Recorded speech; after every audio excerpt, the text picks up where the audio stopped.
Do you have difficulty painting or drawing because the logical side of your mind is too much of a critic? Maybe it's too much of a perfectionist. Today I'm going to show you how you can activate the right side of your brain by painting with water, and then we'll do a little heat embossing for a different look.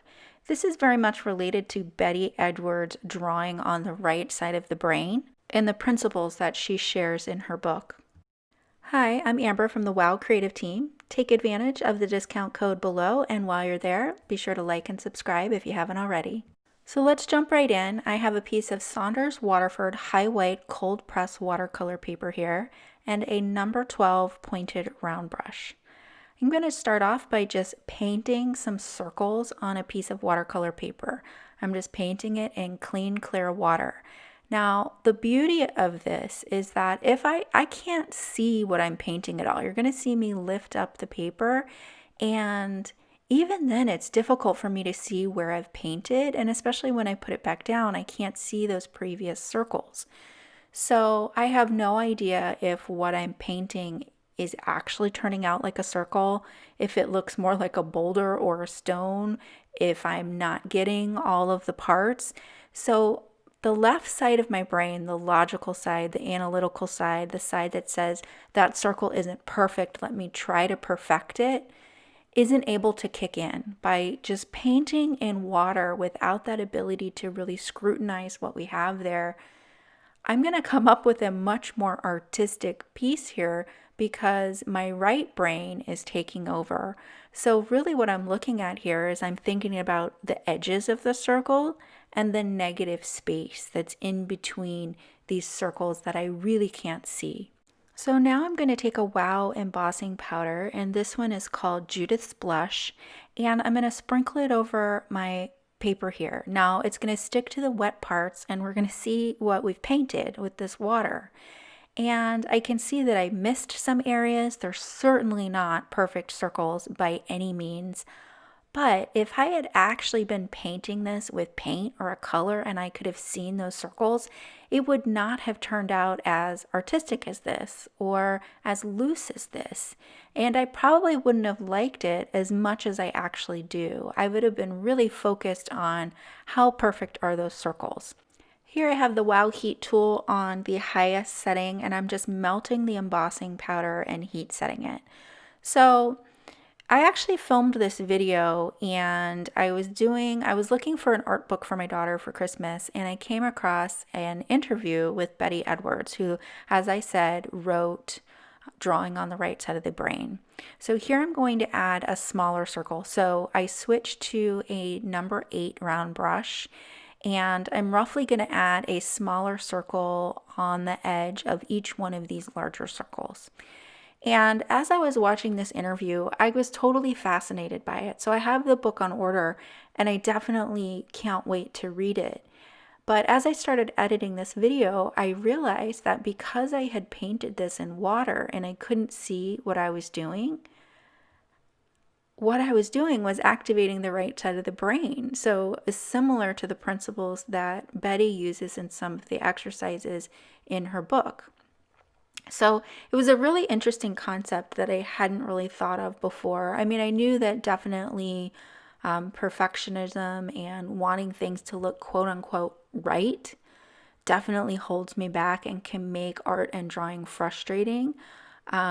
But this was a really interesting exercise to paint in water and then put on this embossing powder and kind of see what magic was on the page. So I really enjoyed this exercise. I hope it's something that you will try out. I know this is kind of out here for the videos that I normally do, but I was really inspired by this interview with Betty Edwards, and I'll try and find it and link it down below because I thought it was really interesting.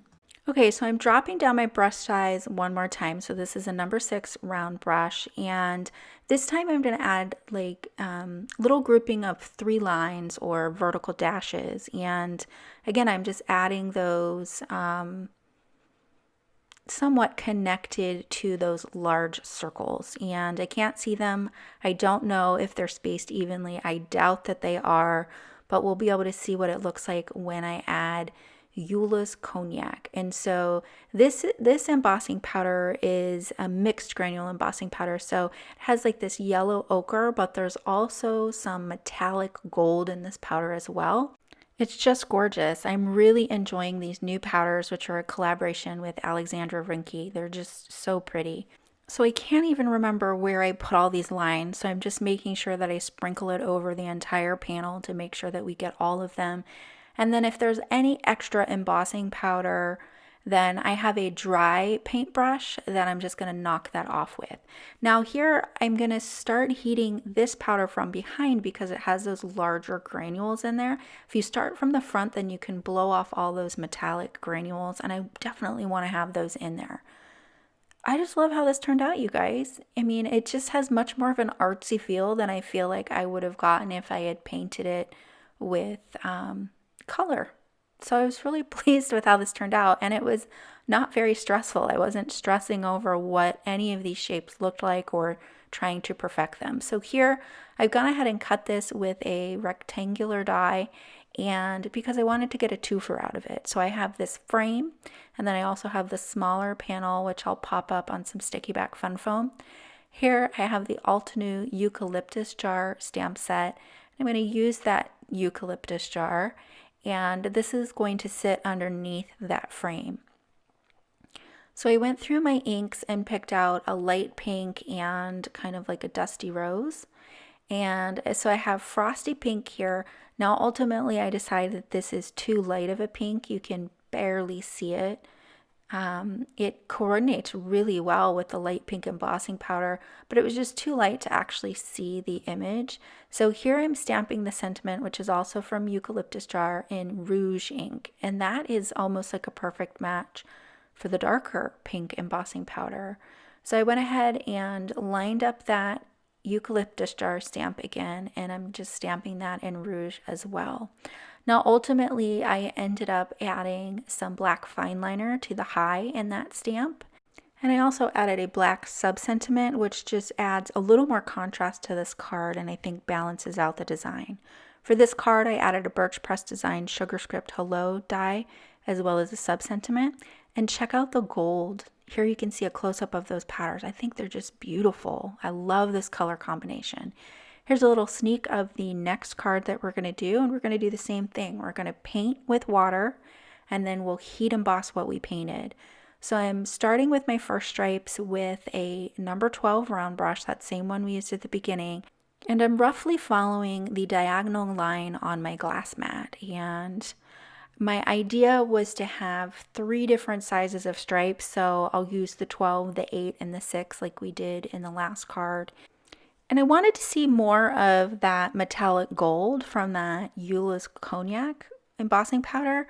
So with the thickest stripe, that's the color that I'm going to use. So this card is definitely going to be more bold.